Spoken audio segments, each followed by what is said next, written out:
Bismillahirrahmanirrahim. Assalamualaikum warahmatullahi wabarakatuh. Waalaikumsalam warahmatullahi wabarakatuh.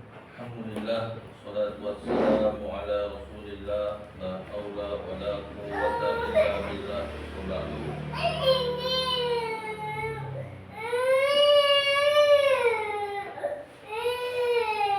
Wabillah rahimakumullah, kita lanjutkan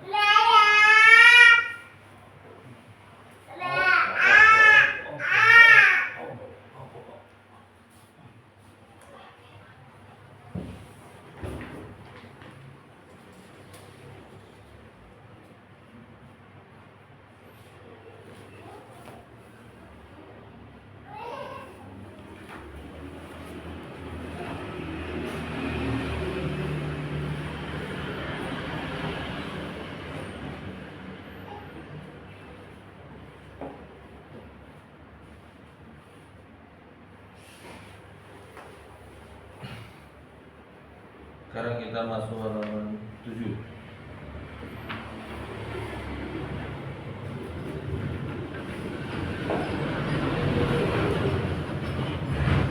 Ya, baca.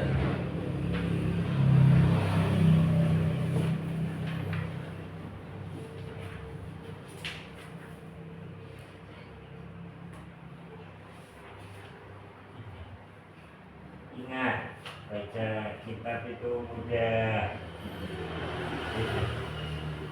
Allah Ta'ala berfirman, walaqad yassarnal Qur'ana lidzikri fahal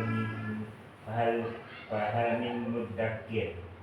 Dan sesungguhnya telah kami mudahkan Al-Quran untuk pelajaran, maka adakah orang yang mengambil pelajaran?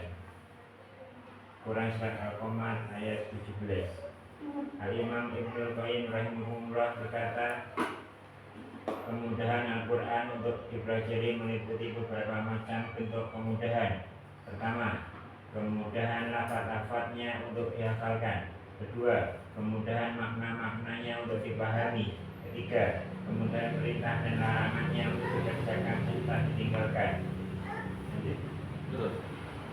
Jika memahami Al-Quran saja telah Allah Subhanahu wa Ta'ala jamin kemudahannya, maka sudah tentu sarana untuk memahami Al-Quran yaitu bahasa Arab, dan lebih khusus lagi membaca tulisan Arab juga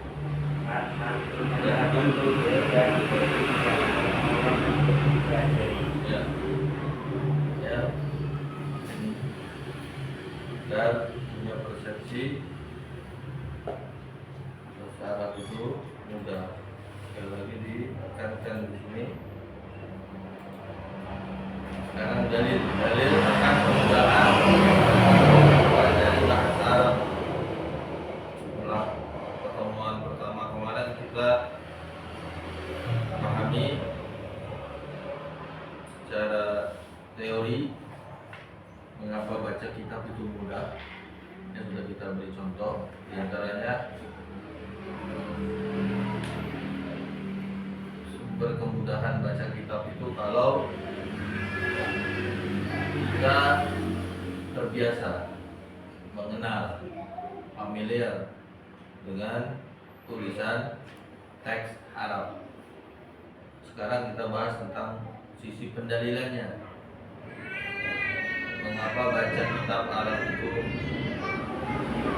memang mudah? Allah Ta'ala berfirman, walaqad yassarnal Qur'ana lidzikri fahal min mudzakir. Sesungguhnya telah kami mudahkan Al-Quran untuk pelajaran, maka adakah orang yang mengambil pelajaran? Ayat ini dijelaskan oleh Imam Ibnul Qayyim rahimahullah dalam kitabnya As-Sawa'iq Al-Mursalah. Kemudahan Al-Quran untuk dipelajari meliputi beberapa macam bentuk kemudahan. Pertama, kemudahan lafaz-lafaznya untuk dihafalkan. Kedua, kemudahan makna-maknanya untuk dipahami. Ketiga, kemudahan perintah dan larangannya untuk dikerjakan serta ditinggalkan. Jika memahami Al-Quran saja telah Allah jamin kemudahan, tentu sarana untuk bisa memahami Al-Quran yaitu bahasa Arab, lebih khusus lagi membaca tulisan Arab tentu juga ikut dimudahkan ya. Ini dalil yang sangat jelas. Tinggal fahal min muddakir, ada enggak yang mau mengambil pelajaran?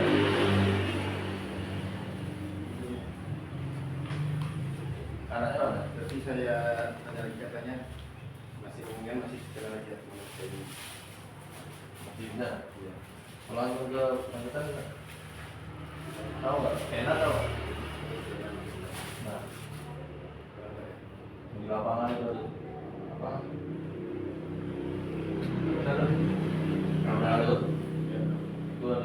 Itu ada utara besar pena utaranya. Ya ini lalu di pinggiran lalu tulisan pena utara lalu toko buku atau toko di mana tulis pena, ambilkan itu buku.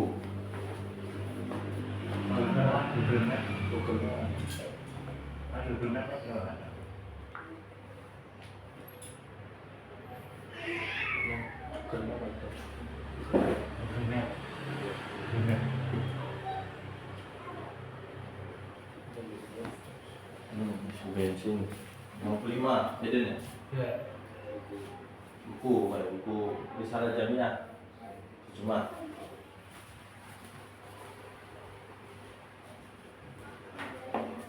ini deh. Kata ilmu. Cuman ini agak salah dulu. Tipisan. Kiriman bagus ternyata sendiri. Sampulnya pakai ini ya.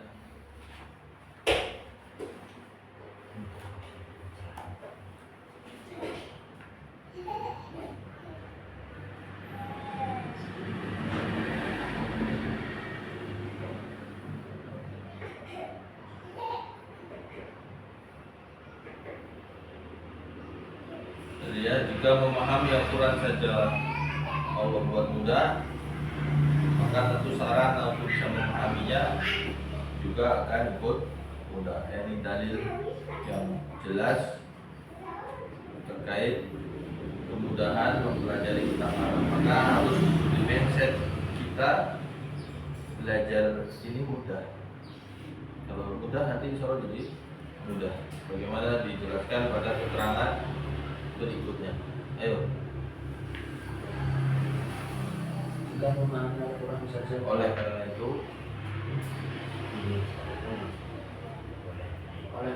itu bagi para penuntut ilmu untuk senantiasa berdoa dan berprasangka baik kepada Allah Ta'ala dan diyakini bahwa belajar bahasa Arab itu benar-benar telah dimudahkan olehnya. Abu Hurairah radhiyallahu anhu berkata bahwasanya Nabi Shallallahu Alaihi Wasallam bersabda bahwa Allah Azza wa Jalla berfirman, "Mana indahnya ada di indona yukhairan fala yukhairan indona syarran fala yusyarran."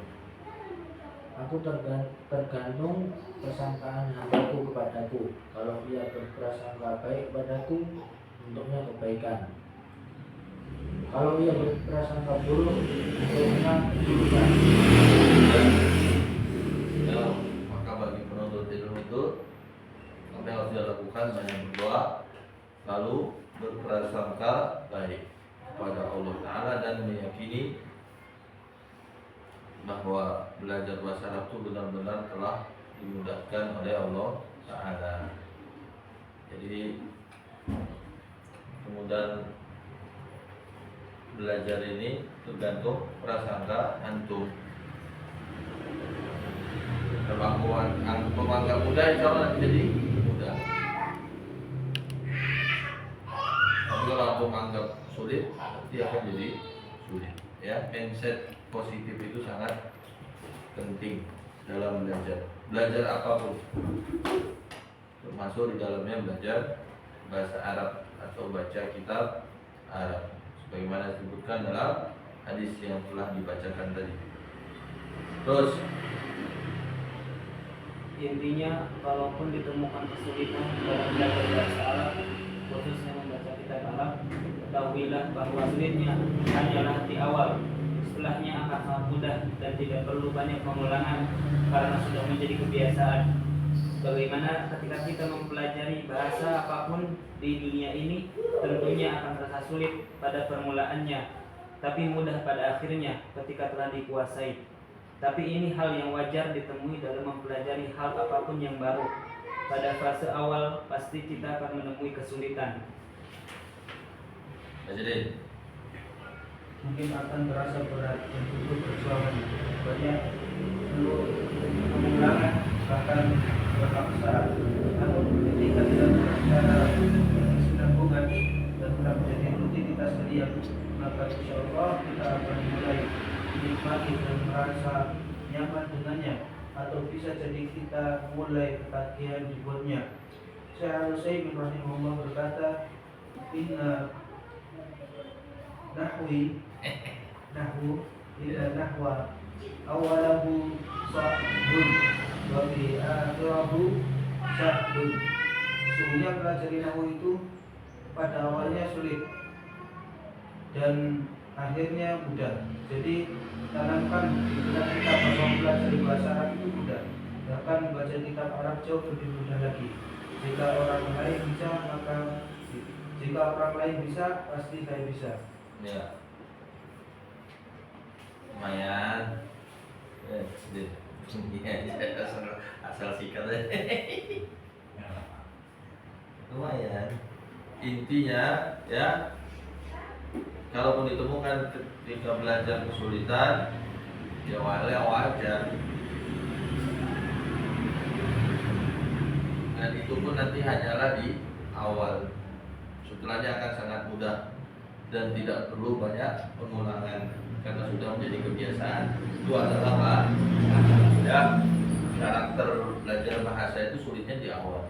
Kalau sudah kebiasaan, sudah paham, pasti nanti mudah dan nggak perlu terlalu banyak murojaah. Itu belajar bahasa apapun pasti seperti itu. Sulitnya pasti di awal. Itu kelebihan bahasa, kita nggak perlu murojaah. Kecuali ya tetap perlu murojaah, perlu kamu lagi kalau hal-hal ada yang urgen seperti halnya bahasa Indonesia, kita juga tetap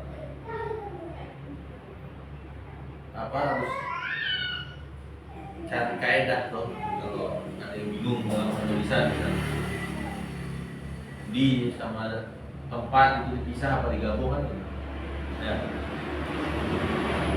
baru kita cari nanti di internet misalnya, di Ngawi dipisah apa digabung kan gitu. Di setelah itu kata kerja dimakan misalnya, dipisah apa digabung, baru kita nanti nyari ya. Tapi kan tidak terlalu sering. Begitu juga nanti bahasa Arab ya. Kalau sudah kebiasaan, maka 80% ya kita tidak perlu ngulang, hanya 20% saja nanti kita ulang. Itu yang urgen yang nggak umum aja. Kalau yang umum insya Allah akan lengket di kepala. Jadi intinya kalau menemui kesulitan itu hal yang wajar. Tapi kalau nanti sudah kebiasaan, nggak perlu banyak murojaah ya. Itu karakteristik belajar bahasa ya. Jadi seperti itu. Maka ya biasa aja kalau menemui masalah atau kesulitan, itu hal yang wajar. Bagaimana kita belajar bahasa apapun di dunia ini pasti akan sulit di permulaan. Kalau saat belajar Jawa di awal sulit, tapi lama-lama ya udah gitu. Jadi saya awal-awal mengucapkan kalimat Jawa tentunya nggak mudah, tapi ketika sudah terbiasa ya udah. Untuk karakter belajar bahasa. awal mungkin akan terasa berat atau butuh perjuangan, ya mungkin banyak pengulangan bahkan pemaksaan. Tapi kalau sudah jadi kebiasaan, insya Allah nanti akan mulai menikmati. Apalagi kalau kerasa cepat hasilnya, wah itu mulai menikmati. Bisa jadi malah ketagihan. Ya, saya malas baca buku Indonesia, malas. Kalau terkait agama ya sekali-sekali itu untuk tambah referensi. Tapi kalau memahami sesuatu pakai buku terjemahan terkait agama, saya pribadi malas. Beda rasanya, enggak jauh banget. Ya,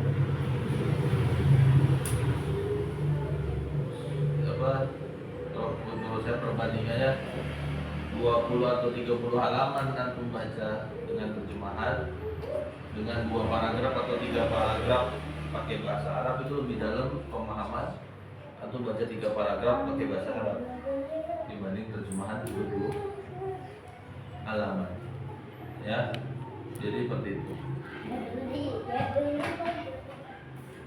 Jadi kalau sudah bisa itu males baca bahasa terjemah, nggak enak udah, nggak nikmat lagi.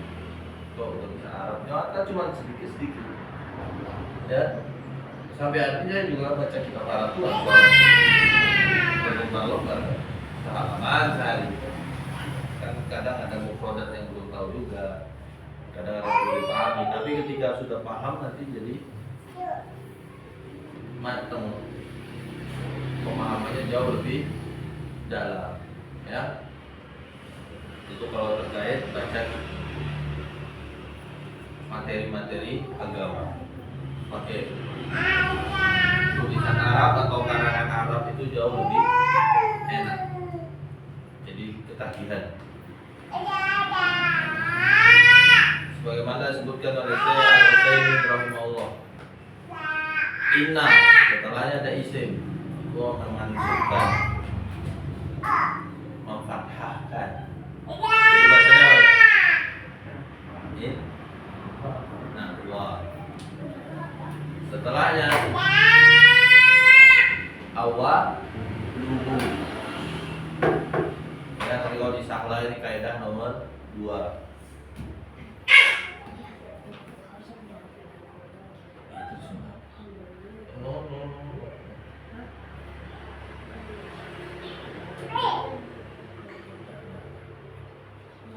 Awaluhu, nanti di Sahla ini kaidah nomor 3. Kalau mau bagus, nggak aku naik ikro dulu.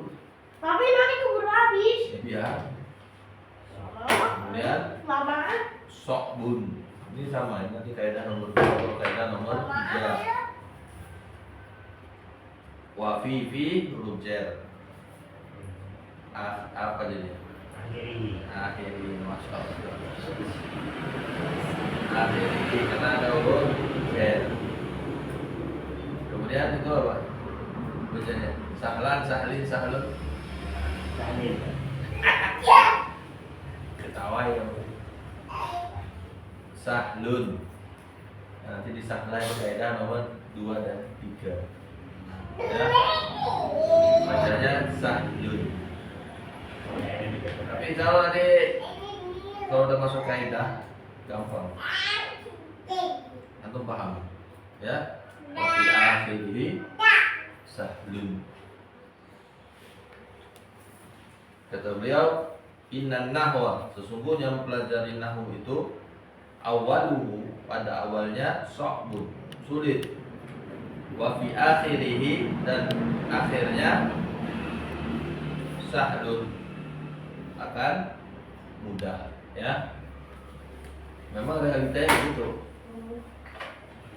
Awalnya sulit, nanti akhirnya akan mudah. Jadi paling kalau pernah ada kesulitan di awal sebenarnya. Itulah karakter belajar bahasa apapun. Dulu saya belajar bahasa Korea di awalnya sulit. Itu udah biasa. Saya dulu pernah belajar bahasa Jerman. Awalnya itu sulit. Setelah biasa, biasa, gampang. Cuma karena nggak didalami lupa. Tapi intinya semua materi gampang di akhir. Kalau terkait belajar bahasa, paling kalau ada sulit tadi di awal. Jadi poin utamanya apa? Tanamkan di benak kita bahwa mempelajari bahasa Arab mudah, bahkan membaca kitab Arab jauh lebih mudah. Kalau ada orang bisa, tentunya kita juga bisa, ya. Kita sama aja kan? Sama aja. Antum bisa, orang lain bisa ya, sama saja. Antum juga bisa, sama otaknya, besar otaknya ya, sama kepalanya ya, lebih kurang sama. Ya tinggal nanti siapa yang bersungguh-sungguh, dia yang akan mendapatkan, ya, yang berhasil. Oke, itu sisi pendalilan bahwasanya belajar bahasa Arab itu mudah. Maka sebelum antum masuk ke bagian atau halaman 9, antum harus tadi meyakini bahwasanya pelajaran yang akan antum pelajari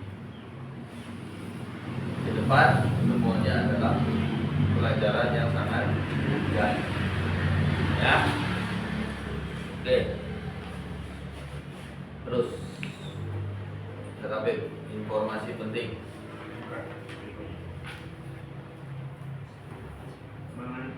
Informasi penting mengenai istilah bahasa Arab yang harus diketahui dan dipahami. Berikut ini beberapa istilah dasar dalam bahasa Arab yang harus diketahui siapa saja yang ingin bisa membaca tulisan Arab. Baca catatan kakinya. Ada banyak istilah dalam bahasa Arab, namun yang disampaikan di awal ini hanya beberapa yang dianggap paling penting. Adapun istilah-istilah lainnya akan disampaikan dalam materi pelajaran. Ya banyak, ya, istilah Arab tuh banyak sekali. Tapi yang disebutkan di awal ini adalah istilah-istilah penting yang kalau antum tahu pasti akan memudahkan antum nanti di pembahasan materi yang ada di dalam kitab. Jadi kalau antum dari awal sudah punya gambaran, bahkan kalau bisa paham, maka insya Allah nanti belajar ke depannya itu mudah. Maka betul-betul perhatikan istilah-istilah atau informasi-informasi penting yang disampaikan di halaman 9 sampai halaman ke-13. Ya, terus Rafif. Terlebih lagi bagi yang baru mempelajarinya atau pemula. Nah, bagi pemula khususnya, ya. Kalau yang udah biasa, ya udah. Tapi di pemula penting banget betul-betul dipahami. Tapi sangat membantu antum. Terus Sangat disarankan untuk betul-betul memahami dan mengulang-ulang berbagai istilah berikut ini karena akan sangat membantu kita dalam memahami materi ini. iya. Ayo. Bisa. 1. Mengenal harokat. Harokat atau dapat disebut pula sebagai tasdil merupakan tanda baca yang ditempatkan pada huruf Arab atau huruf hijaiyah yang berfungsi sebagai penjelas pengucapan dari huruf-huruf Arab tersebut. Paling tidak ada 7 macam harokat yang wajib diketahui bagi pemula yang sedang mempelajari bahasa Arab. 7 harokat tersebut adalah sebagai berikut: A. Fathah, B. Dhamma, C. Kasrah, D. Fanatain, E. Dhammatain, F. Kasratain, G. Sukun. Ya. Ini ya, 7 istilah terkait harokat atau tanda baca atau tashkil. Ya, sukun itu sebenarnya nggak masuk harokat, tapi saya buat aja harokat. Ya, karena maskulnya ya di kita dia termasuk harokat. Harokat sukun kata orang Indonesia. Ya udah. Jadi bahasa resminya sukun itu kalau di ilmu tajwid tidak termasuk harokat, tapi nggak masalah karena sudah populer di tengah-tengah kita sukun itu harokat, itu udah jadi soal. Jadi ketujuh ini harus satu betul-betul pahami. Nanti karena ini akan sering diulang. Fathah, doma, kasroh yang mana? Fathah ten, doma ten, kasroh ten, sukun yang mana? Ini akan sering diulang pastinya. Ya, jangan nggak ngerti doma ten, nggak ngerti fathah, ya mumet tadi. Jadi ketujuh istilah ini harus dikuasai. Insya Allah antum semua di sini ya pasti sudah menguasai. Ayo terus. 2. Ilmu nahwu dan shorof. Ilmu nahwu adalah sebuah ilmu dalam bahasa Arab yang berfungsi untuk mengetahui harokat akhir atau bentuk akhir suatu kata beserta posisinya di dalam kalimat bahasa Arab. Contoh. Terus. Sedangkan ilmu shorof adalah suatu ilmu dalam bahasa Arab yang berfungsi untuk mengetahui perubahan suatu kata menjadi bentuk lain beserta maknanya. 3. Video ya. Dulu sempat ditinggal di sini. Nah, terus. Ada.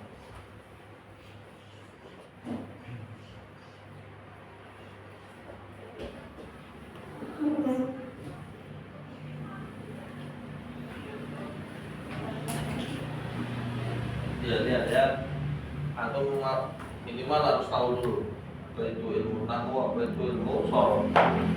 Yang kita pelajari ini nanti adalah ilmu nahwu dan shorof. Apa ilmu nahwu? Ilmu yang berfungsi untuk mengetahui harokat akhir atau bentuk akhir suatu kata beserta posisinya dalam kalimat Arab.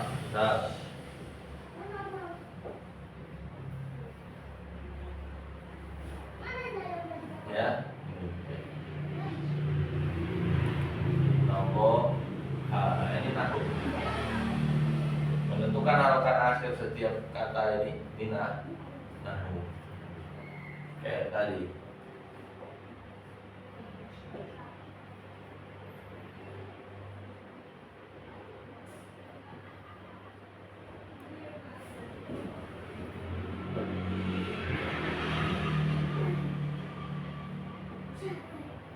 Nahwu, inna nahwa awwalu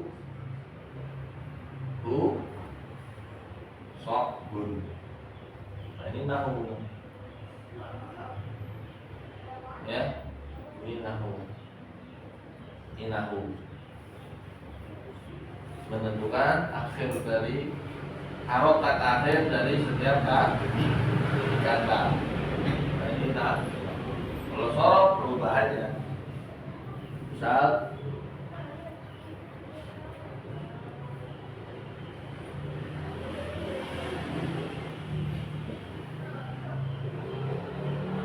Ustazun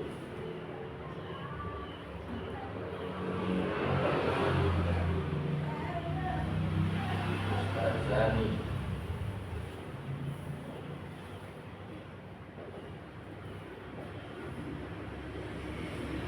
Asadi. Nah, ini namanya shorof. Perubahan dari ustaz, ustazah, dua ustaz, asatid, ustaz banyak, jamak. Ini shorof. Kalau misalnya Zahaba,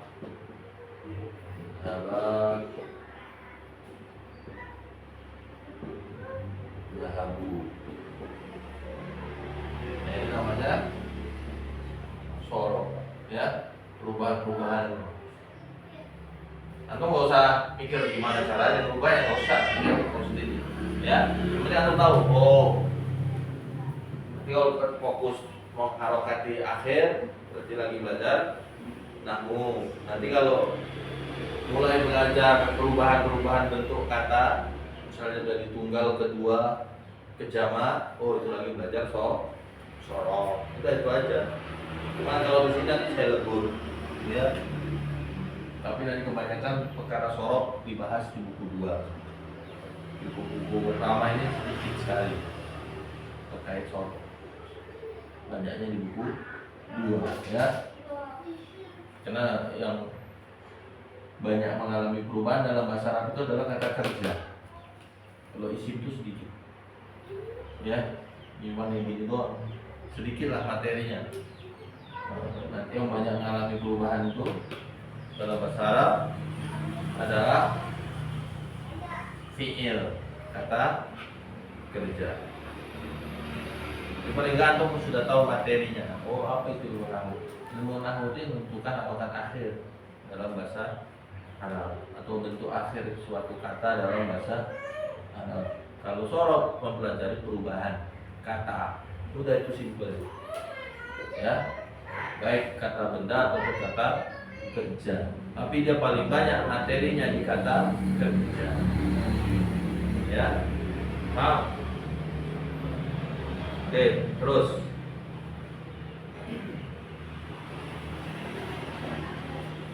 Al-kalimah. 3. Al-kalimah, kata. Kata dalam bahasa Arab disebut dengan al-kalimah. Dan kata terbagi 3 macam. Yang pertama, isim. Bisa disebut dalam bahasa Indonesia sebagai kata benda. nah, kita baca cetaknya.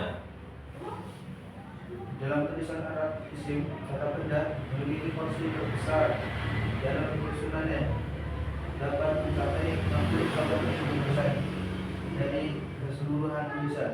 Maka bagi setiap murid untuk benar-benar memahaminya, karena sebagian besar tulisan Arab itu terdiri dari isim. Jika telah benar menguasainya, maka membaca kitab tulisan Arab akan menjadi jauh lebih mudah. Ya. Al-kalimah. Oh, dalam bahasa kita disebut kata. Ya, jangan kebalik-balik ya. Jadi ada al-kalimah, ada al-jumlah. Jumlah itu kalimat kalau bahasa kita. Kalau kata al-kalimah beda maknanya dengan bahasa Indonesia. Kata dalam bahasa Arab disebut dengan al-kalimah. Dia terbagi 3 macam. Yang pertama isim. Kalau kita mengenalnya dengan kata benda.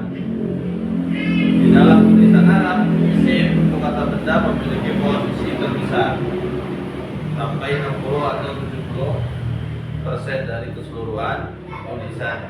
Maka kalau antum menguasai isim, kemungkinan antum bisa baca sekitar 50-60% dari teks Arab, bahkan 70%. Ya. Jadi seperti itu. Jadi isim itu contohnya kayak mana? Ini isim nih. Ini isim. Ini isim. Ya. Isim, ini isim semua. Nanti akan dipahami ciri-cirinya. Jadi intinya kalau antum bisa kuasai isim, antum sudah sangat, antum paham betul isim, nggak mau bolak-balik. Antum sudah tahu itu pasti isim. Nah, nanti kemungkinan bacanya itu akan sangat mudah.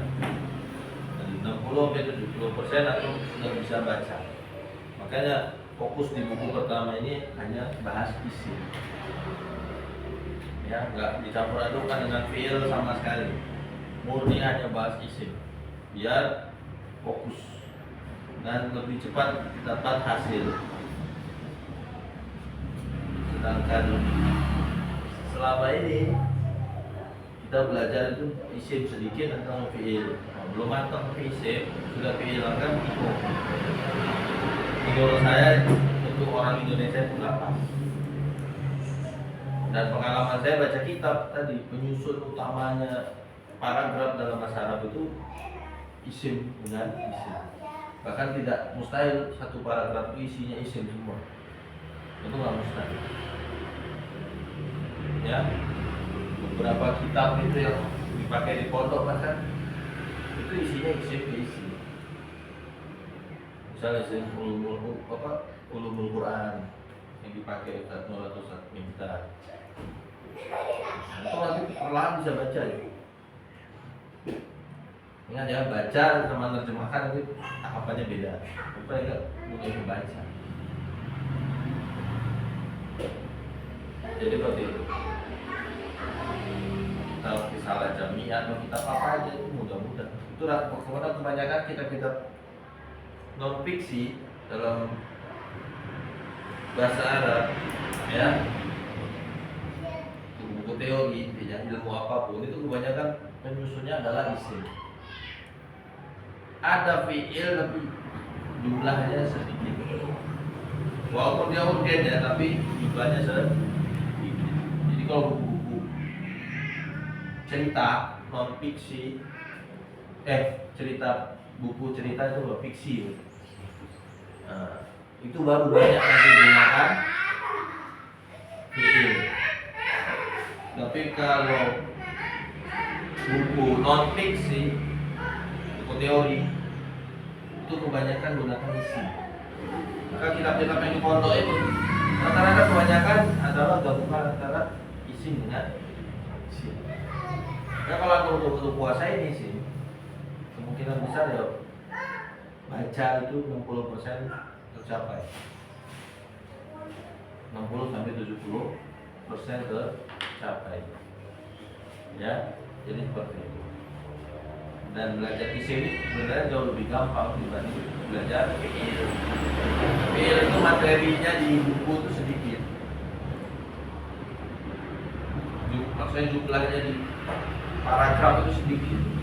Tapi pelajarinya rodok panjang. Maka buku 2 itu lebih tebal dibanding buku 1. Sebenarnya karena dia karena kan dia ada tasrik. Di sini kita nggak banyak sorokan, nggak banyak belajar sorok. Kalau di fiil mau nggak mau aku harus belajar sorok. Itu yang membuat nanti pembelajarannya rodok panjang. Ya, sebenarnya materinya simpel, cuma harus banyak yang dijelaskan. Karena tadi ada ilmu sorok yang membuat perubahan-perubahan kata yang mana kita harus paham. Walaupun nanti prakteknya dalam baca kitab tidak terlalu banyak, ya. Tapi kita tetap harus paham. Ya. Terus. Coba tadi. Yang kedua, fiil. Fiil disebut dalam bahasa Indonesia sebagai kata kerja. Baca. Fiil kata kerja memiliki porsi 20-30% dari keseluruhan tulisan berbahasa Arab. Walau demikian tetap harus perhatian di dalam mempelajarinya karena potensinya untuk bisa memahami teks-teks berbahasa Arab tersebut sangat besar. Ya. Kemudian fiil. Apa itu fiil? Kata kerja. Contohnya kayak mana nih? Kayak gini. Terusnya dalam bahasa Arab itu ada kata kerja.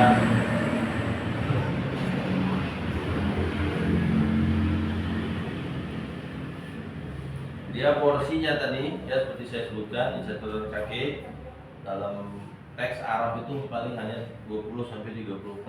Cuman dia penting, munculannya itu penting. Kalau aku nggak paham, ribet, nggak akan sempurna pemahaman aku, ya. Tapi dia sebenarnya kemunculannya dalam setiap kalimat itu nggak banyak dibandingkan isim, ya. Tapi nanti dia belajarnya lebih banyak, lebih lama, dan jumlah prakteknya di tulisan tidak terlalu banyak. Nah, itu tantangannya tersendiri, ya. Tapi dia urgen, muncul dia satu itu sangat mempengaruhi struktur kalimat, ya. Tapi insya Allah baru kita bahas nanti di buku 2. Jadi anda nggak usah khawatir, aku nggak akan bingung. Intinya nanti ketika masuk buku 2 itu sudah orang yang terbiasa belajar bahasa Arab. Jadi nanti buku belajar fiil itu sudah tidak terlalu membebani, tidak terlalu memberikan. Jadi seperti itu. Kenapa? Itu sudah orang yang terbiasa baca Arab. Terakhir, Yang ketiga, harf biasa disebut huruf dalam bahasa kita. ya baca. Harf huruf sama seperti fiil memiliki memiliki porsi 20-30% dari keseluruhan tulisan berbahasa Arab. Dan menurut kami bagian yang paling mudah untuk diingat dan dipelajari. Ya, kalau huruf ini paling simpel, paling gampang dipelajari. Ya, dia sama porsinya mungkin 20-30%, dan dia tidak seperti fiil, nggak usah terlalu banyak digagas, nggak terlalu banyak dipelajari, itu kalau dipaham, cepat pahamnya ya. Paling nanti kalau huruf-huruf yang terkait dengan irob tertentu, misalnya nanti di sini huruf-huruf yang menasobkan atau huruf yang membuat mengkasrohkan, menjer, yang membuat jer, itu ya banyak lah ini. Tapi itu sesuatu yang gampang. Nanti di fiil juga ada pembahasan. Misalnya huruf yang membuat jazm, apa itu jazm, nggak usah dipikirin dulu ya. Intinya huruf yang membuat nasab, ini juga kan. Ya, jadi dia tidak terlalu berat. Kalau saya belajar huruf itu paling gampang lah, karena dia paling bentuknya spesial ya. Ibaratnya kalau saya tulis begini, apa bacanya? Hilang. Dia populer sekali. Gak akan mungkin ketukar antara huruf dan fiil, ya. Apa bacanya? Apa fi? Ya. Intinya apa? Dia sangat mudah diingat. Kayak gini nih. Yang huruf nasab, inna. Setelah inna, pasti semua isim jadinya fathah, mansub. Pasti ke kiamat. Setelah fi dan ila, setiap isim pasti nanti jadinya kasroh, jer. Pasti. Jadi gampang. Ini aja nanti mulai hari ini kalau berantum belum belajar resmi, ketemu inna, misalnya saya tulis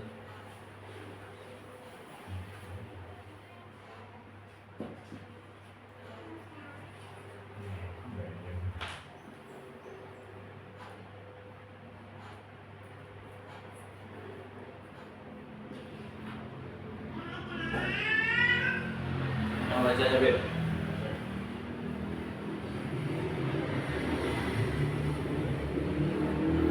Apa bacanya?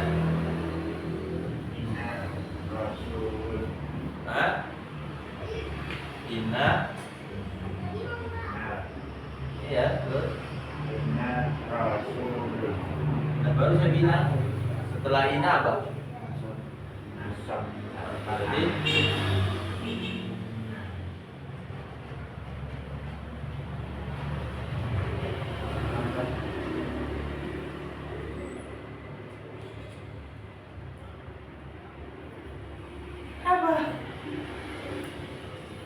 semua isim setelah inna pasti nanti harokat akhirnya mansub. Oh, Inna Rasulan. Nah, Ya. ya pasti itu. Nanti ada pelajarannya, tapi setelah hari ini aku ketemu itu pasti, ya tinggal itu pasti, ya.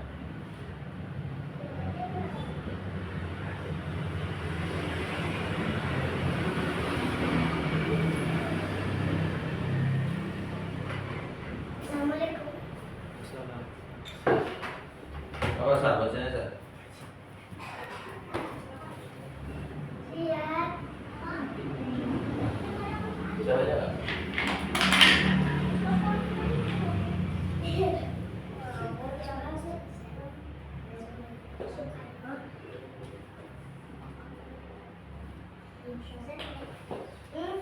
Apa bacanya? Apa? Innal masjidah. Innal masjid jauh pasti kiamat juga kan sendiri. Enggak. Enggak. Ya, Apa? Bang. Iya loh. Cicak. Fokusnya cuma harokat akhir. Siap aja. Karena tuh mikir-mikir, fokusnya tuh harokat akhir. Pasti dia akan semua kalimat Makanya kenapa Quran kalau paham nahu sorof tuh didapat. Kan dia dari innallaha, pasti kita bacanya innallaha. Kalau udah ada kana, pasti setelahnya isimnya kana aliman pasti. Innallaha kana aliman. Misalnya di belakang ada sifat, pasti hakimah. Misalnya hakimah, pasti kita baca innallaha kana aliman hakimah. Innallaha kana aliman khabira. Nggak mungkin orang baca yang paham nahwu sorof bacanya innallaha kana aliman khabir, nggak mungkin. Mustahil. Ya, maka sangat membantu untuk menghafal Quran dasar. Jadi ini gambaran. Nah, ini terkait dengan huruf, ya. Oke, paham? Intinya poin utamanya di sini adalah untuk memahami dulu bahwasanya kata dalam bahasa Arab itu dibagi di 3. Kata benda, kata kerja, kata huruf. Ya, hampir mirip kayak Indonesia. Tidak jauh berbeda sebenarnya. Oke, sampai. Selesai. Ya, terus siapa? Pak. Mabni dan mu'rab. Mabni adalah kata yang harokat dan bentuk akhirnya tetap selamanya tidak berubah. Kondisi ini berlaku baik pada isim, fi'il dan verb. Ya, terus. Contoh, adapun mu'rab adalah kata yang harokat dan bentuk akhirnya berubah-ubah sesuai posisi kata tersebut di dalam kalimat dan karena pengaruh lainnya. Kondisi ini hanya berlaku pada isim dan fi'il. Ya. Jadi sekarang masuk ke informasi penting yang keempat, istilah mabni dan mu'rab.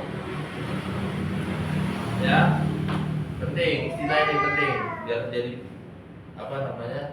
biar terbentuk di kepala antum makna dari istilah yang akan sering keluar, yaitu mabni dan mu'rab. Apa mabni? Kata yang harokat dan bentuk akhirnya tetap selamanya sampai kiamat nggak akan berubah. Dia nggak berubah-berubah. Maka nanti belajar perkara-perkara mabni paling gampang. Di antaranya apa kalau mabni itu? Dia ada di bentuk isim kata benda, ada di bentuk kata kerja, dan ada di harf. Ya, ada di huruf. Misal di kata benda.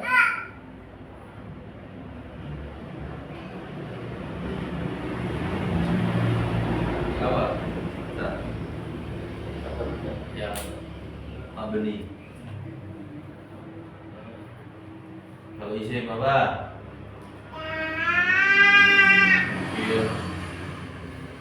Gua isim. Tapi kiamat gua terus dia. Mau di depannya apapun itu. Mau di depannya ada huruf misalnya ya fi huwa kita bacanya, nggak boleh fi hui. Dia nggak berubah, ya. Walaupun dia berdiri sendiri, ya kita bacanya huwa. Itu contohnya. Misalnya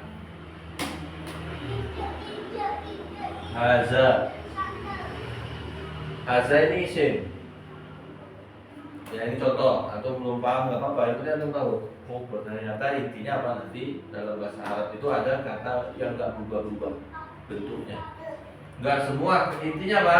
Nggak semua kata benda, nggak semua kata dalam bahasa Arab itu berubah. Ya, ada yang dia tetap istilahnya apa? Mabni, tetap dia bentuknya sampai kiamat.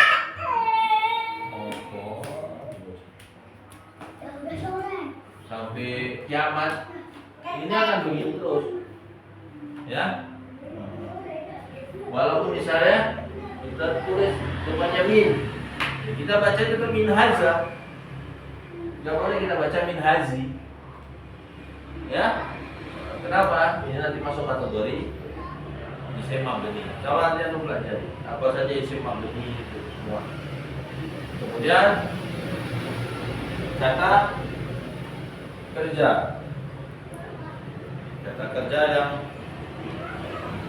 Mabni apa? Hah?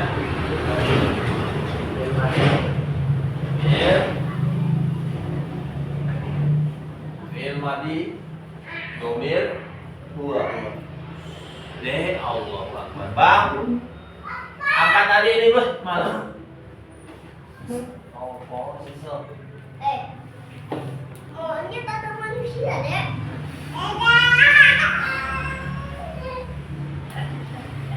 Misal tadi Zahaba yang populer ya. Zahaba. Itu begini terus dia kiamat. Zahaba 32. Atau misalnya Ta'ala. Ya, ini fi'il. Ta'ala harus. Kiamat Ta'ala harus. Nah, seperti itu. Zahaba dan lain-lain. Dia nggak berubah-ubah.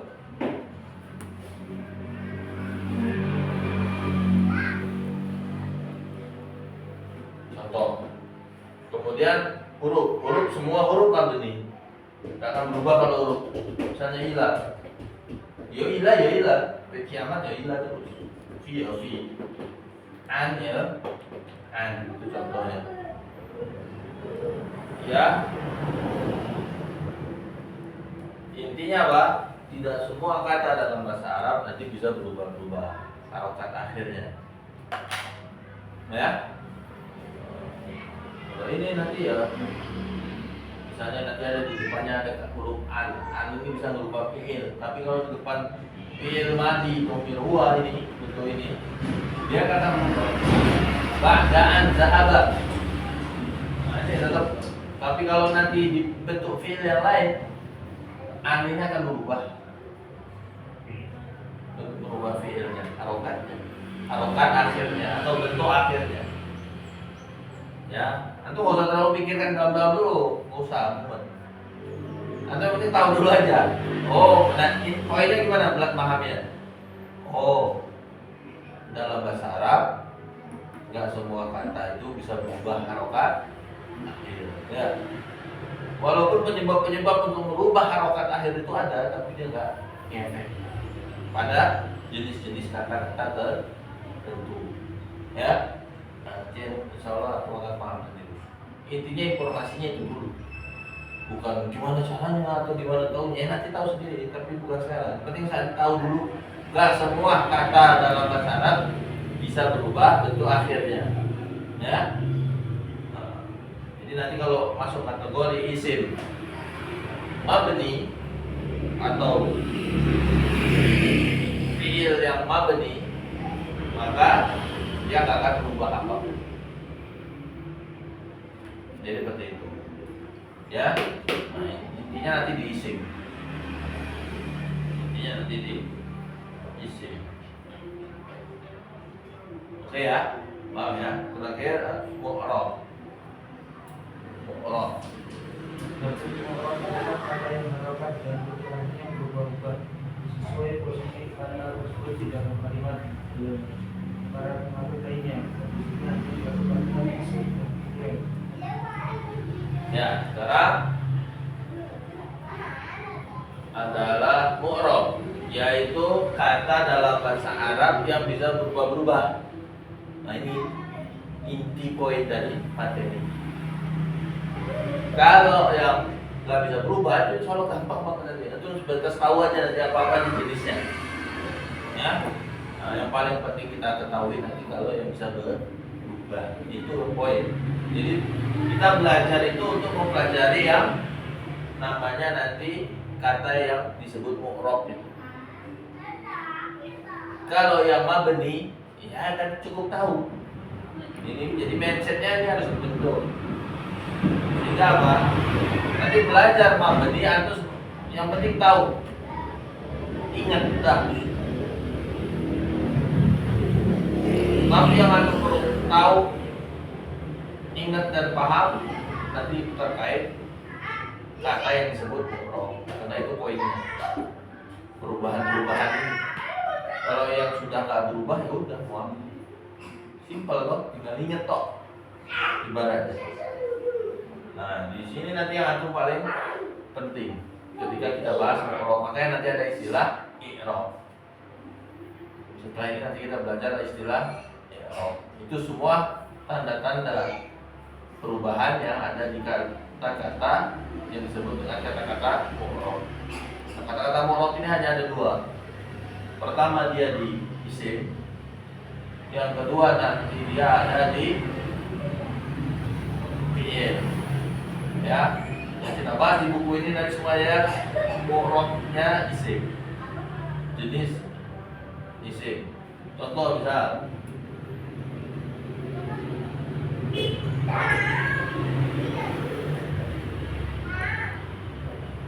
al-ustaz, ketika berdiri sendiri dia pasti doma. Al-ustaz pasti. Kalau nggak ada yang ngacak-ngacak dia, nggak ada yang ganggu dia di awal, nggak ada yang nyerobot dia di awal, nggak ada yang mendahulunya, semua kata yang berdiri di awal, ya, kata benda yang berdiri di awal pasti antum harokati rofa, doma, pasti mau doma atau domaten, tergantung alif lam atau enggak. Bisa ya tulis begini. Apa bacanya sampai?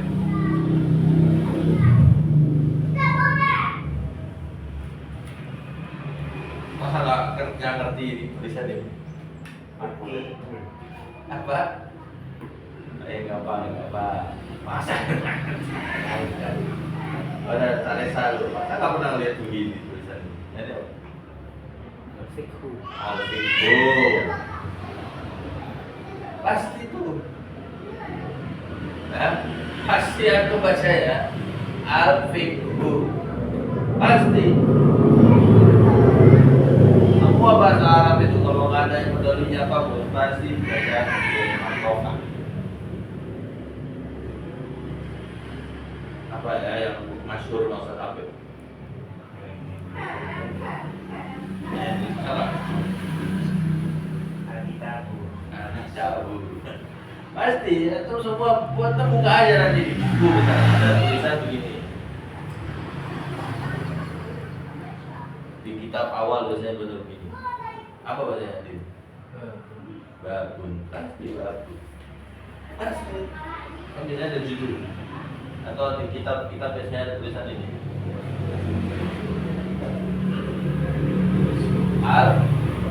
Al-Fasl. Ini apa? Pasal apa? Temanya apa? Yang banyak di kitab di awal. Pasti itu koma. Tapi ketika ada didahului inna tadi, kita kasih contoh. Berubah jadi apa?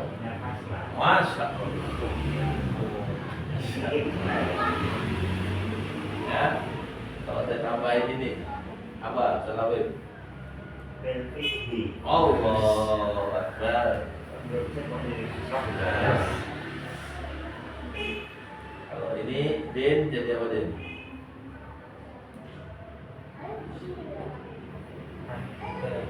Anil. Masya Allah. Gampang kan? Gampang kan? Gampang dulu. Paham ya? Itu doang. Ini jadinya apa?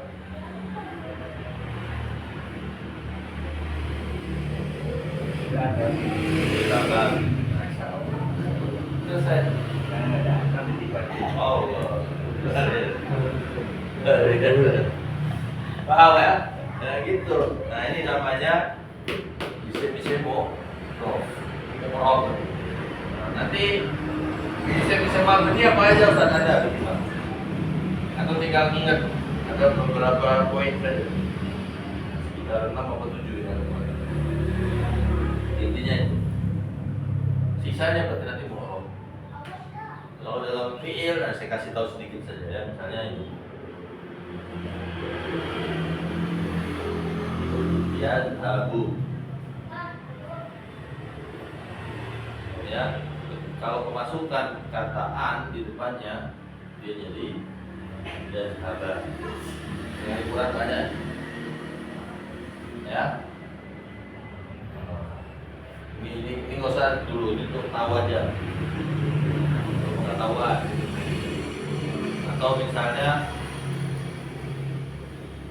apa itu? Ini kalau di Quran nih, biar tahu buku yang gambaran. Yudfi'una. Ini fi'il ini ya, yudfi'una. Ini setelan aslinya. Jika kemasukan an, hilang nunnya, berarti dia mu'rab. Jadinya an yudfi'u. Makanya di Quran itu ya, yuriduna ay yudfi'u nurallah. Yuriduna, awalnya yuriduna, setelahnya ada fi'il lain, didahului an, hilang. Jadinya an yudfi'u, hilang dunia tadi.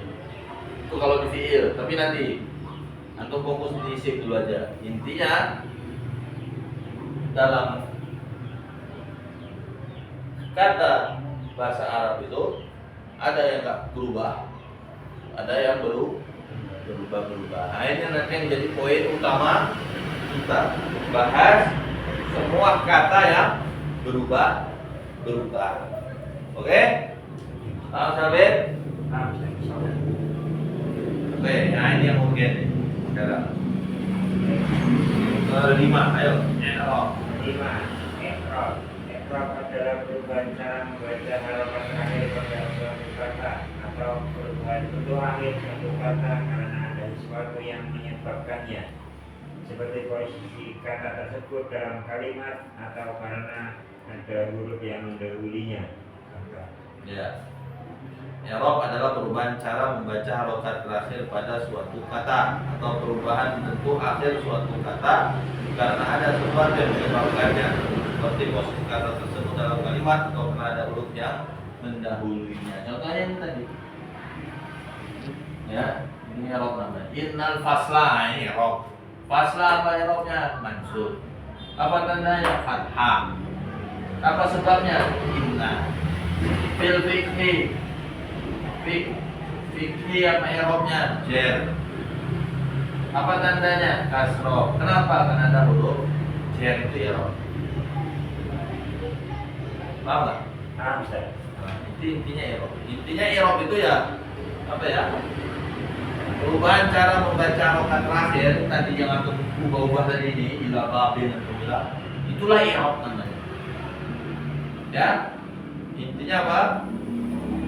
Pengetahuan, kemampuan seseorang untuk bisa mengetahui perubahan kata dalam bahasa Arab, itu namanya i'rab.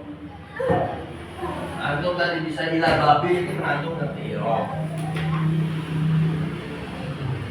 Kenapa? Setelah kata benda, setelah huruf jer pasti huruf harus kasroh ya. Kenapa? Karena itu huruf jer. Nah ini sebenarnya i'rab. Jadi i'rab itu sebenarnya gitu doang. Cuman kenapa i'rab itu jadi ngomong antum belajar bahasa Arab? Karena antum disuruh i'rab seperti di buku-buku nahwu misalnya. Innal fasla, al fasla ismun mansubun wa alamatu nasbihi fathah dhahirah fi akhirih. Nah itu ngomong bagi santri ingat lafadznya. Nah di salah nggak perlu. Al-muhim antum paham. Nanti ada pertanyaan i'rabiyah dari saya. Misal fasla saya tanya, kenapa dia mansub? Karena ada inna itu. Apa tanda mansub? Fasla apa i'rabnya? Mansub. Kenapa dia mansub? Karena ada inna. Apa tandanya? Fathah. Berarti sudah i'rab. Intinya i'rab itu tadi. Paham nggak? Ya. Jadi kenapa belajar i'rab di pondok itu menakutkan? Jadi momok bagi santri karena tadi perkara satu doang. Antum disuruh tadi al-fasla ismun mansubun wa alamatu nasbi fathah zahirah fi akhirih. Ya. Atau ismun mansubun bi inna alamatu fathah zahirah fi akhirih. Kata-kata itu yang bikin mumet santri.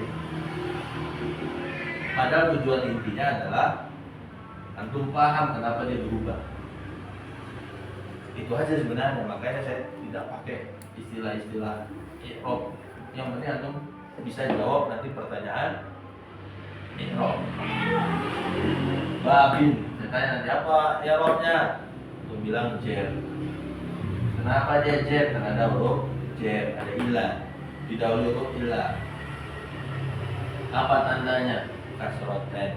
Kenapa tandanya kasroten? Karena nggak pakai alif lam. Udah itu. Baca antum sudah paham i'rab. Nah, itu saja i'rab. Paham? Oke? Nah, berarti nanti di bab i'rab ini antum aja mengenal tanda-tanda i'rab dan namanya. Simple. Jadi antum jangan beban mikir. Enggak, i'rab itu cuma sebatas itu doang. Ya.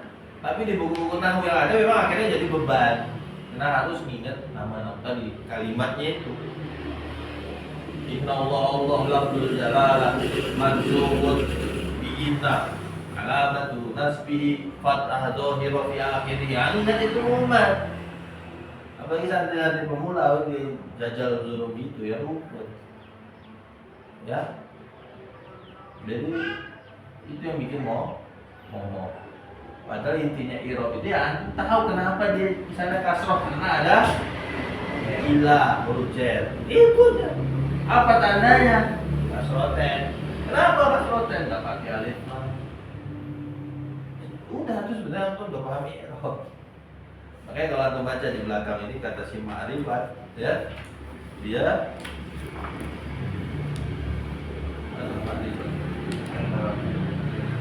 metode ini sangat membantu saya, terlebih ketika belajar i'rab. Cukup 1 jam, bahkan itu kan sudah paham i'rab. Orang yang belajar bahasa Arab baca itu kurang ajar. Ya, i'rab. Metode ini sangat membantu saya, terlebih ketika belajar i'rab. Cukup 1 jam, bahkan itu 5 menit saya sudah paham i'rab. Sebetulnya ini sudah saya edit. Saya halusin bahasanya. Awalnya dia tulis saya sudah menguasai i'rab. Ini yang sekarang ini sudah saya edit tulisannya karena terlalu berontak. Ya intinya seperti itu. Jadi itulah i'rab intinya. Ya, nggak sulit loh. Paham kan? I'rab nggak menyeramkan kan? Nggak menyeramkan. I'rab itu intinya itu mengetahui nanti sebab-sebab perubahan harokat. Misalnya ini anil kitabi. Dia tanya, ini apa i'rabnya? Jer. Kenapa jer? Atau apa tandanya? Kasro. Kenapa kasro?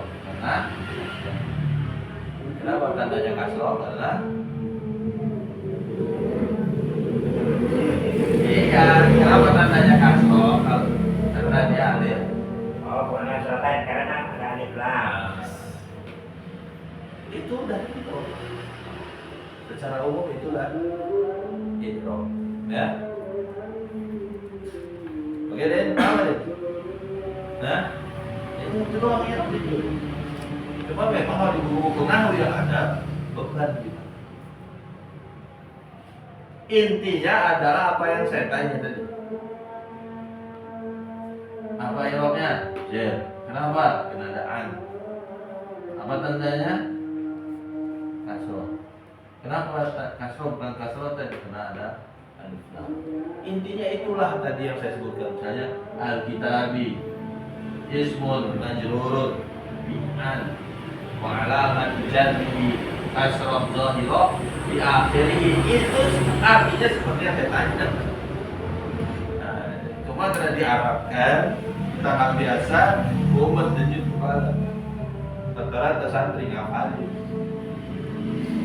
Padahal udah dipahami simpel kan. Ya itu yang bikin umat santri ketika belajar Irob. Padahal intinya Irob yang tadi saya tanya, kitab apa Irobnya? Jen. Kenapa Jen? Apa tandanya? Kasro. Kenapa kasro? Bukan kasro saja. Kenapa dibilang mudah? Maknanya sama-sama bahasa Arab yang saya sebutkan tadi. Hah? Mudah? Udah. Oke, sekarang kita bahas macam-macam Irob. Ayo.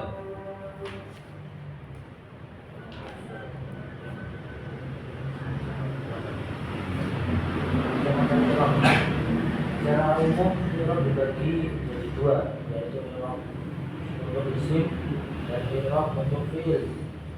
Irob untuk isim terbagi menjadi tiga. Pertama, rofa, terkadang disebut marfu. Baca dengan ada. Terus tandanya ada 4. Baca marfu tandanya ada empat. Baca tanda cari. Rofa atau marfu adalah bentuk irob dasar bagi seluruh kata sebelum mengalami perubahan. Nah, tadi yang saya sudah sebutkan ya. Irob itu bagi dua, Irob untuk isim dan Irob untuk fiil. Nah, nanti kita di sini hanya bahas Irob untuk fiil saja, untuk isim saja. Untuk fiil kita belum perlu bahas, nanti di buku 2. Irob untuk isim itu dibagi 3. Pertama istilahnya adalah rofa, terkadang disebut marfu. Ya. Rofa atau marfu adalah bentuk irob dasar bagi seluruh kata sebelum mengalami perubahan. Tadi saya katakan tadi, kalau nggak ada fi-nya, jadinya apa? Fikhu. Ketika ada fi-nya jadi fil fikhi.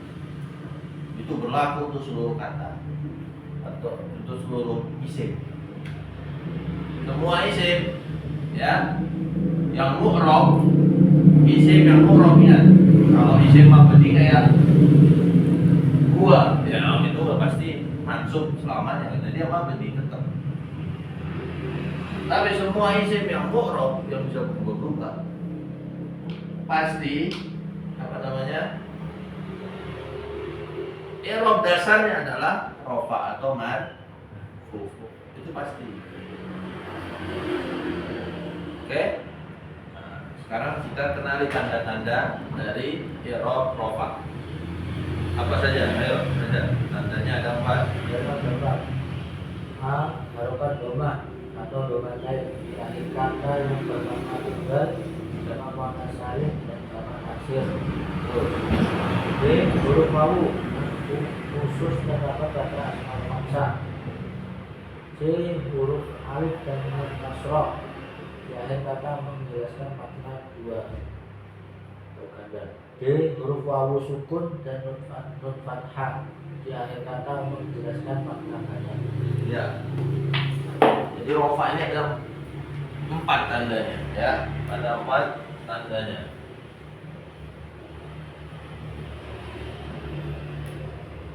Yang paling populer harokat doma atau doma ten. Itu paling populer, paling banyak. So, contoh tadi.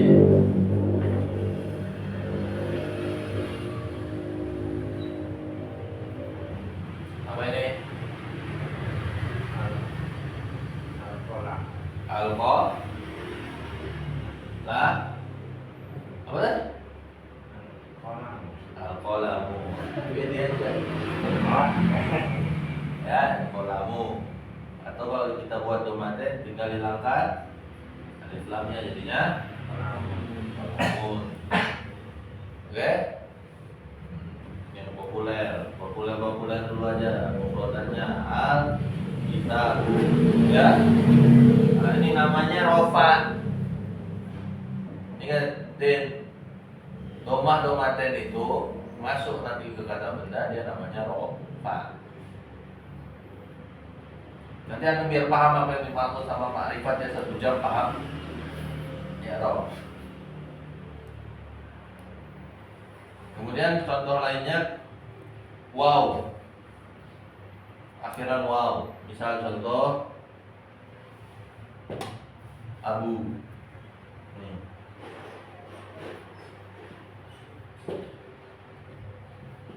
Nah ini rofa. Tandanya apa ini wow? Ada lagi misalnya yang terkenal juga Zu.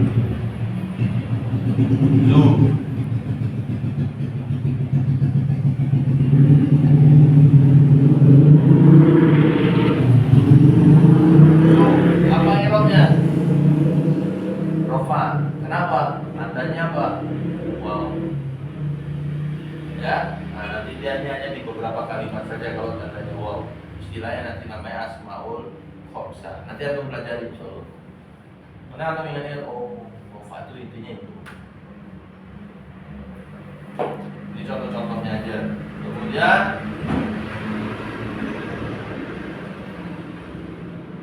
alif dan nun kalau maknanya ganda. Yang kita ambilin aja.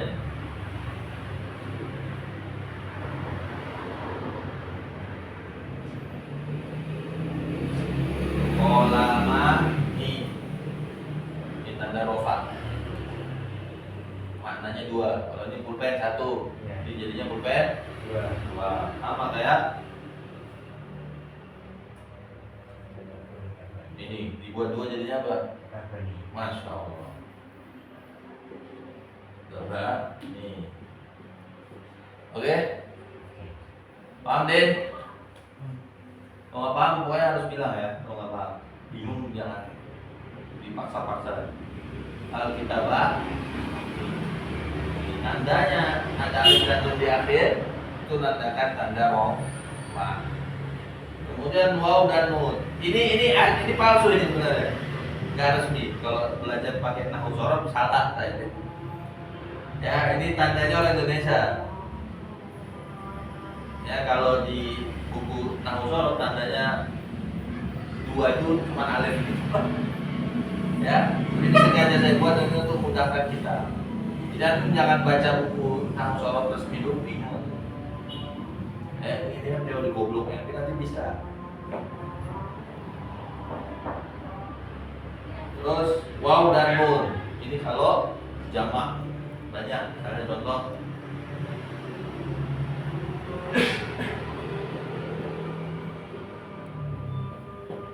al-muslimuna, waw dan nun. Waw sukun dan nun fathah. Ya.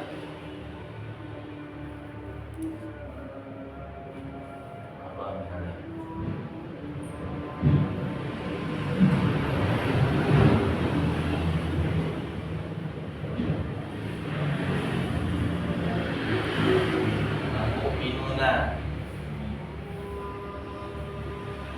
Kalau antum menemui model-model kalimat kayak gini di akhir waw dan nun, dan dia nanti terindikasi sebagai kata benda isim, maka dia i'rabnya adalah rofa. Oke? Nah, paham nggak? Nah.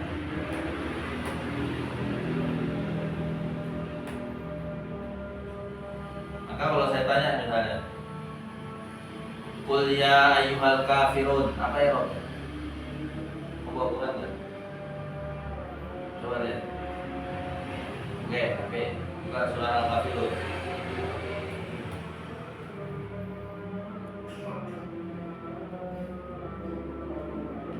Udah, Al-Kafirun. Saya tanya, apa i'rab Al-Kafirun?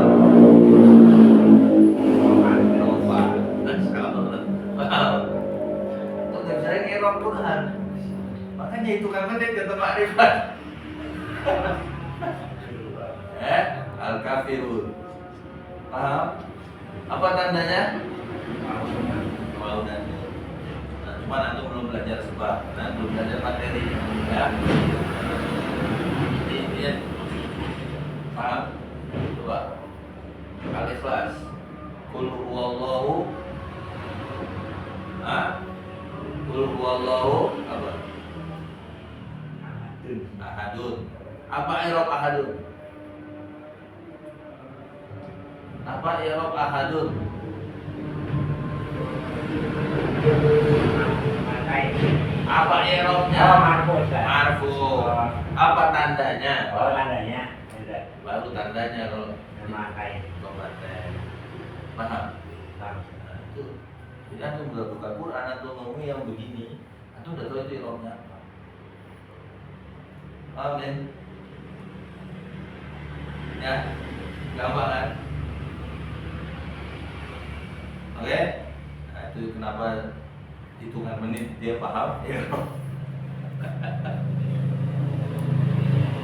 Paham nggak kamu? Nah, jadi betul. Gampang.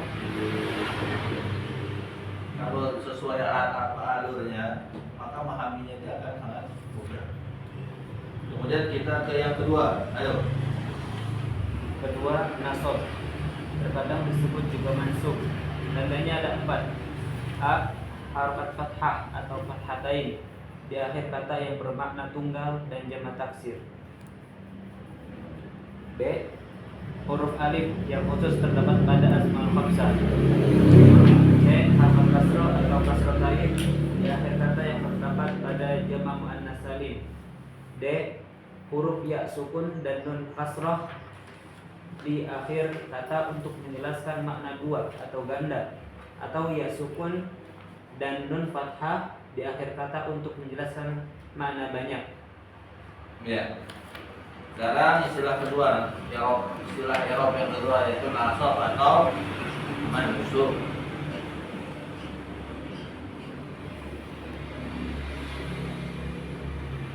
Kan kalau mansub dan nasab ya tandanya juga ada 4. Apa saja? Pertama harakat fathah yang paling populer. Fathah dan atau fathah tain. Ya. Fathah atau fathah tain.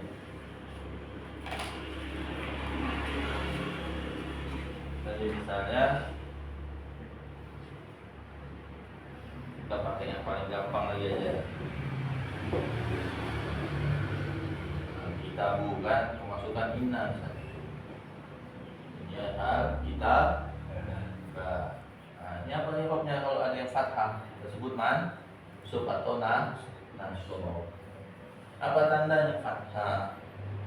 Paham? Ini aku nggak usah pikirkan sebabnya, aku belum belajar dari tadi. Ini sebabnya kan ada inna, kan? Tapi ada banyak sebabnya. Intinya seperti itu. Atau kalau nggak ada alif lamnya, kita ban. Kalau ada yang begini, yang kita sebut ya, yang i'rabnya mansub atau nasab. Ya. Kalau yang kedua tandanya alif misalnya, sama aja kayak tadi.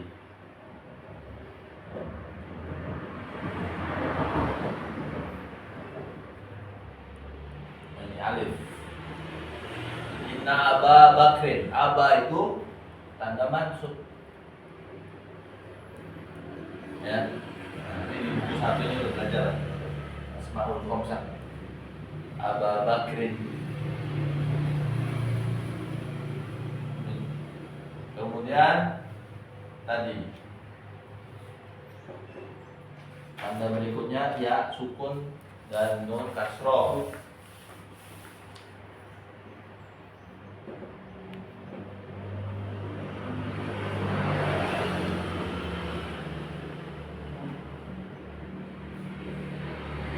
Kita ini, nah itu lihat aja nih tanda dia mansub nasab.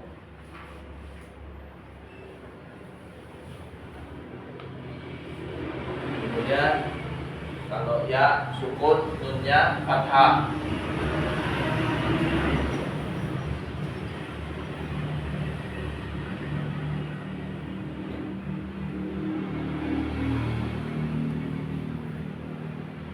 Ini tanda mansub. Innal mu'minina.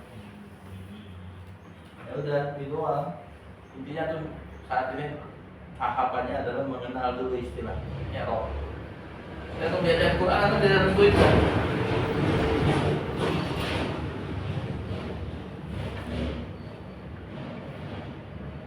Paham? Gampang kok. Ya. Gampang sekali.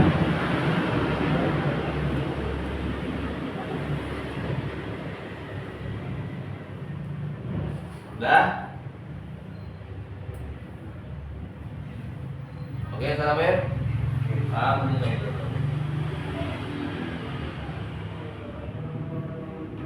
Sekarang coba buka surat Al-Asri. Salam ya. Lihat ayat yang kedua. Udah nemu? Kata al-insan. Apa irobnya?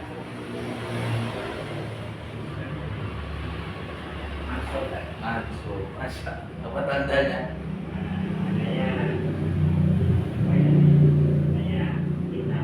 Tandanya. Tanda itu apa? Yang 4 ini. Apa tandanya? Fathah. Udah. Kalau saya tanya sebabnya apa? Sebab mansubnya. Masya Allah, jago mas, jago Irabnya siapa? Paham kan? Paham deh? Ya? Jadi seperti itu doang.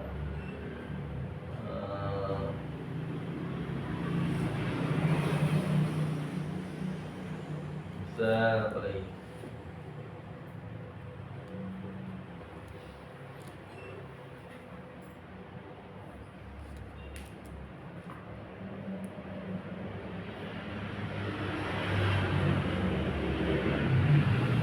Bukan surat Al-Fatah. Bukan dia deh. Kamu buka dulu deh. Al-Fatah apa? An-Nasr ya. Idaja.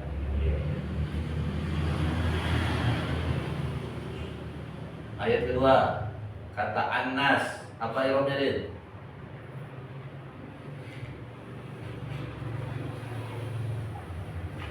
Apa irobnya? Tinggal dilihat harokat akhir, lihat irob tuh lihat harokat akhir. Kenapa tidak apa?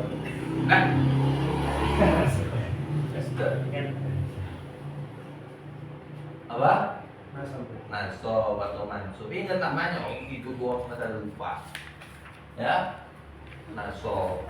Apa tandanya? Fathah. Apa sebabnya belum tahu? Atau belum tahu? Ya.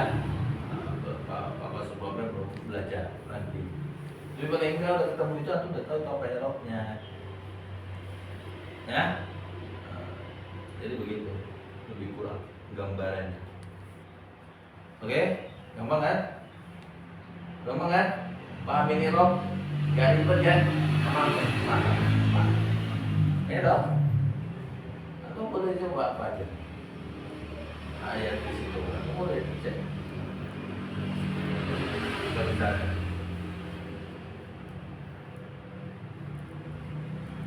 Oke.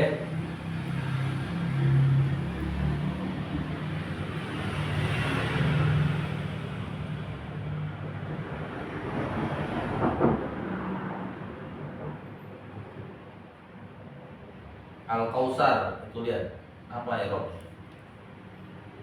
Apa sah? Lihat. Apa Al-Kausar? Surat Al-Kausar. Apa irobnya? Ayat berapa? Ya, Al-Kausar, kata-kata Al-Kausar itu ayat 1 tuh.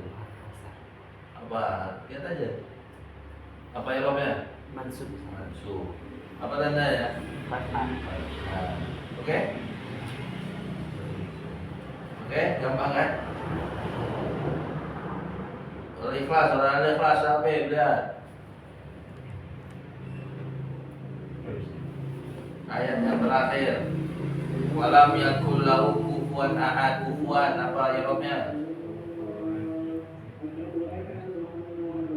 Irobnya mansub Ustaz. Mansub. Itu di mana? Pondok. Yang ingat ini. Apa? Mansub. Mansub. Masya Allah. Apa tandanya? Fathah. Sebabnya belum tahu. Belum tahu. Belum tahu, tapi kalian udah tahu irobnya apa.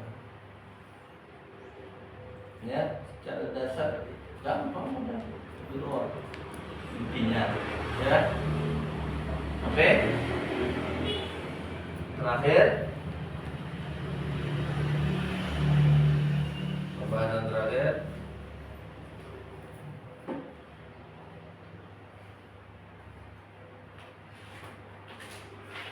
Ayo, coba, Jet.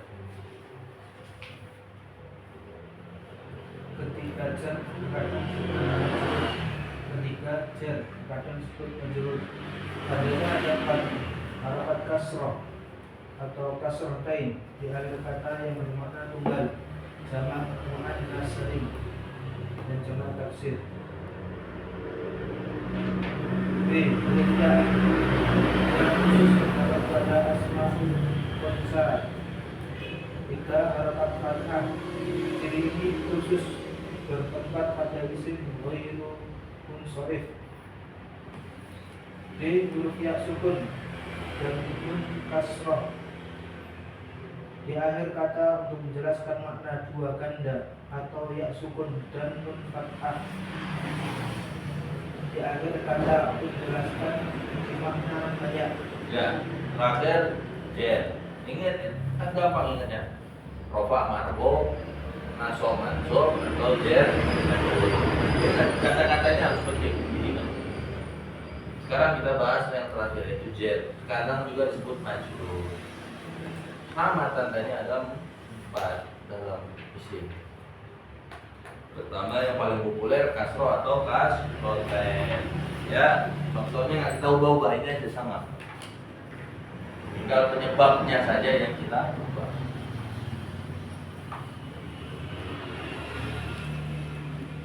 Yang paling populer fi, ya. Jadinya apa? Masalah Beb, ini kalau udah itu bacanya gimana? Il kitabi, Masya. Sama, ini juga pun berubah. Jadinya apa? Il kitabi. Berarti maksud. Ini saya ganti sedikit yang lebih populer. Yang paling penting antum dengar, biar antum tahu apa sebabnya dibaca seperti itu. Tandanya yang kedua adalah ya. Misalnya an abi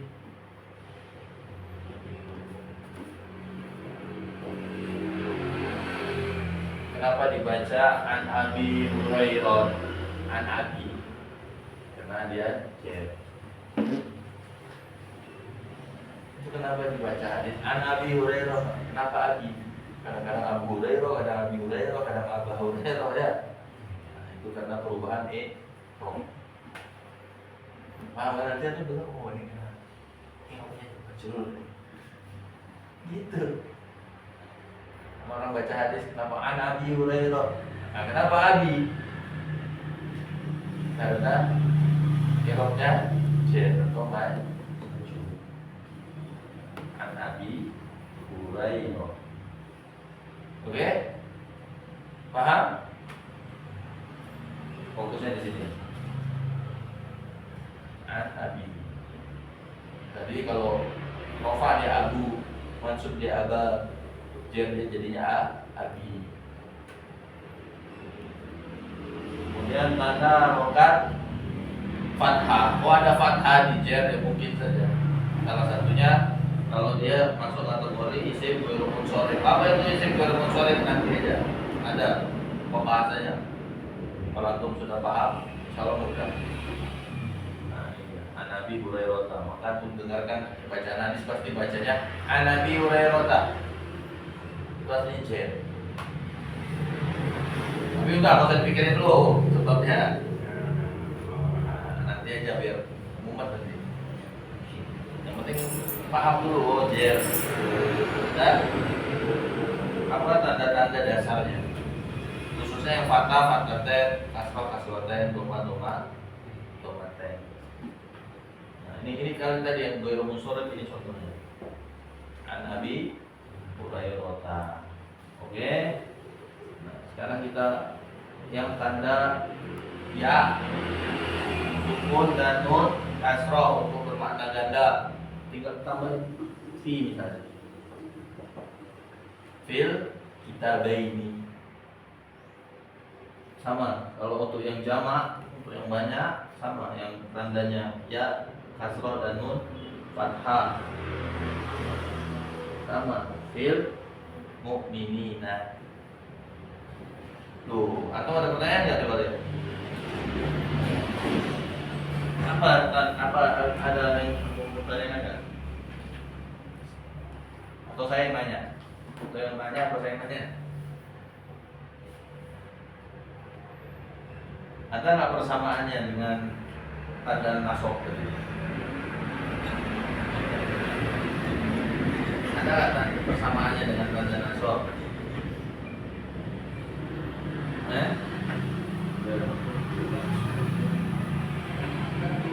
Sama nggak sama tanda nasab?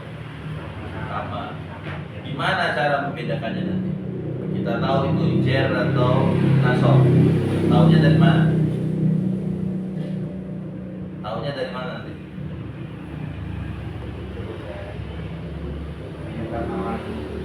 Muktas. Masya Allah. Taunya nanti dari sebabnya. Tanda boleh sama.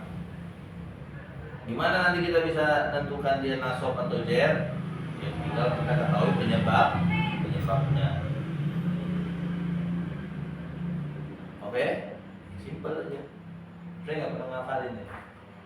Jadi dulu cukup saya pahamin aja. Maka antum ini cukup antum baca aja sampai antum paham. Kalau antum hafalin semua, saya nggak pernah ngafalin. Pusing saya ngafalin semua. Tapi selalu ada dobi di kepala saya. Bukan karena saya hafal. Ya. Karena saya dulu di pondok harus kerja di rumah kiai. Gimana cara belajar kalau yang efektif orang kerja? Gak pakai cara. Kita nggak punya waktu ngafal. Nyiapin hafal Quran aja tapi. Rela. Tapi dipahamin. Pahamin aja garis besar. Untuk pahamin itu, ya. Untuk pahamin ini. Allah itu sangat mudah. Untuk ingat tanda-tandanya dari namanya dulu, tanda-tandanya. Penyebabnya nggak usah dulu yang kecuali penyebab umum, ya. Seperti huruf J atau inna, kita standar ya, penyebab standar. Kalau antum bisa tahu dari sekarang, ahsan, afdol. Ya, jadi yang membedakan nanti nasab dengan jar di dalam bab yang ini, tanda yang keempat adalah apa penyebab. Oke? Coba surat Al-Asri dulu ya. Ayat yang pertama.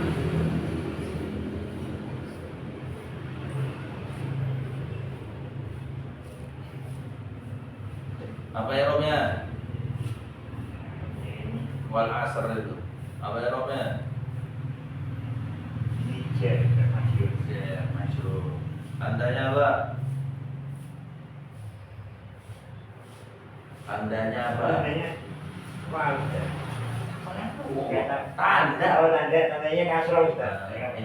Pahami sebab tanda.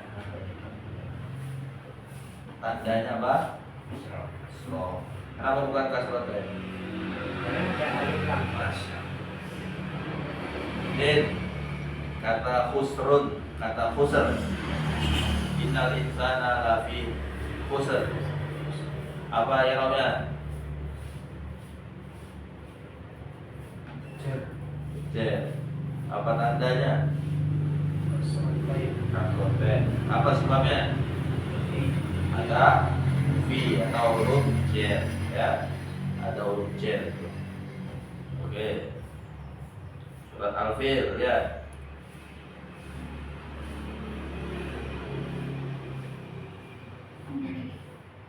Biasa. Kata Al-Fil apa i'rabnya? Majrur. Majrur. Apa tandanya? Kasroh. Kenapa? Kenapa majrur? Tunggu. Nah, apa irobnya? Majrur. Majrur. Kenapa irobnya majrur?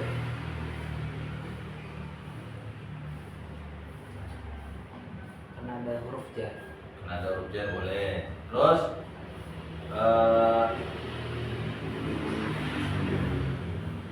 apa tandanya? Tandanya kasroh. Kenapa kasroh bukan kasroh teh? Karena ada alif lam.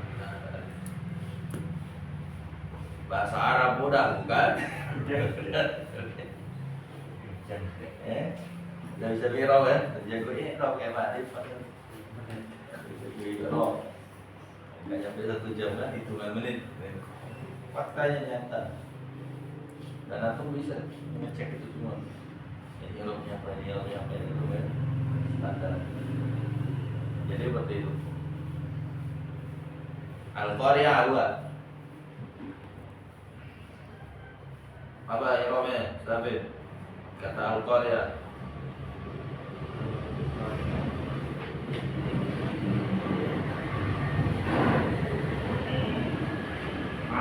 Maaf, Masya Allah. Apa tandanya? Dan domang dan tuan. Apa? Kenapa domang bukan domaten? Karena sudah ada alif lam. Tahu sebabnya? Karena ini apa tadi? Semua kalimat yang baru pasti domang. Apa namanya saya nggak tahu. Bahasa resminya nanti mubtada. Bukan ya. Semua kata yang di awal nggak ada yang mengganggunya apapun pasti rofa. Itu kan bahasa resmi. Apa betul? Itu kalau udah paham nah sedikit. Lumayan. Semua kata yang di awal itu pasti rofa. Bahasa resmi namanya mubtada. Ya, nanti kalau bahasa salah kaidah nomor 1 nah itu bahasa salah. Oke, paham ya? Paham Den? Ya, jadi intinya itu. Adapun nanti kemiripan mansub dan majrur dalam ganda dan jamak, maka untuk membedakannya perhatikan penyebabnya. Oke? Ya, insya Allah kita cukupkan dulu. Penting ini udah urgen banget ini. Sebab Arab selalu saya stop di sini.